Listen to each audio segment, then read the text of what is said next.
పాకిస్తాన్ రక్షణ మంత్రి ఆసిఫ్ ఖవాజా మాట్లాడుతూ పీఓకేలో నిరసనలు చేస్తున్నటువంటి వారు అలాగే భారత్ శత్రువులు ఇద్దరు ఒకటే, కాబట్టి వాళ్ళని కాల్చడం తప్పేమీ కాదు, వాళ్ళని చంపడం తప్పేమీ కాదు అన్న విధంగా మాట్లాడుతున్నాడు ఒక రక్షణ మంత్రి. సో అలాంటప్పుడు ఇక పాకిస్తాన్ కూడా డిక్లేర్ చేసేసింది పీఓకే కూడా భారతదేశందే అని చెప్పి. ఈ రక్షణ మంత్రి ఆసిఫ్ ఖవాజా చాలాసార్లు నిజాలు మాట్లాడుతూ ఉంటాడు. మనకి ఆపరేషన్ సింధూర్ తర్వాత ఇతని గురించి తెలిసింది కదా.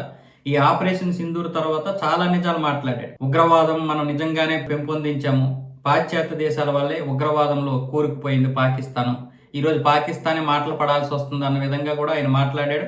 అలాగే అక్కడ ఉన్నటువంటి నాయకుల మీద కూడా అప్పుడప్పుడు నిజాలు మాట్లాడుతుంటాడు. ఈయన ఇప్పుడు పీఓకేలో జరుగుతున్నటువంటి నిరసనల విషయంలో వాళ్ళు కూడా మనకి భారత్ లాంటి శత్రువులే, చంపేయండి పర్వాలేదు, చంపడం తప్పేం కాదు అన్న విధంగా మాట్లాడితే ఇప్పుడు జాయింట్ అవామీ యాక్షన్ కమిటీ ఏమొచ్చేసి అసలు నీకు దీనికి సంబంధం ఏంట్రా, అసలు భారతదేశం ఇది ఆక్యుపైడ్ చేసుకున్నటువంటి కాశ్మీర్, ఇది ఆజాదీ కాశ్మీర్ కాదు, ఇది వివాదాస్పద కాశ్మీర్ కూడా కాదు, కాబట్టి ఈ కాశ్మీర్ ఎప్పటికైనా ఆక్యుపైడే, ఎవరి నుంచి అయితే మనం తీసుకొచ్చామో వాళ్ళే తీసుకోవాలి, ఇది స్వాధీనం చేసుకుంటారు అన్న విధంగా మాట్లాడాడు. అంటే భారతదేశమే మళ్ళీ దీన్ని స్వాధీనం చేసుకోవాలన్న విధంగా. సో కాబట్టి అంత క్లియర్గా ఉంది.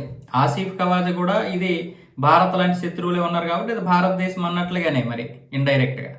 అలాగే జాయింట్ అవామీ యాక్షన్ కమిటీ కూడా అదే విషయాన్ని చెప్పింది. అక్కడ నిరసనకారులు కూడా అదే చెప్తున్నారు, మీతో ఉంటే దండవరనైనా మాకు జీవితాలు లేవు. ఈరోజు జమ్మూ కాశ్మీర్ ప్రజల యొక్క జీవితాలు చూస్తే ఎలా ఉన్నాయో తెలుస్తోంది మాకు.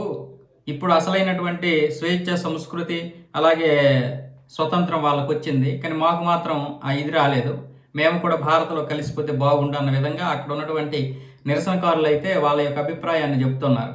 కాబట్టి త్వరలోనే ఏదో ఒక రోజు పీఓకే భారత్లో కలవడానికి అవకాశాలు ఉంటాయి.